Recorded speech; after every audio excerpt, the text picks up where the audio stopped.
തരുന്നത്? എന്റെ പേഴ്സ് കാണാനില്ല. അതിൽ 2000 രൂപ ഉണ്ടായിരുന്നു. എവിടെയാണ് കളഞ്ഞു പോയത്?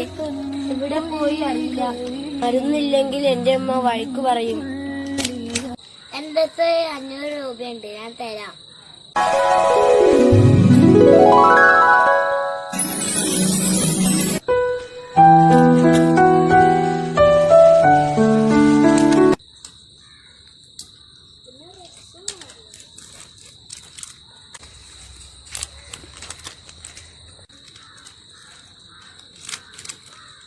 അയ്യോ, പറ്റിച്ചോ?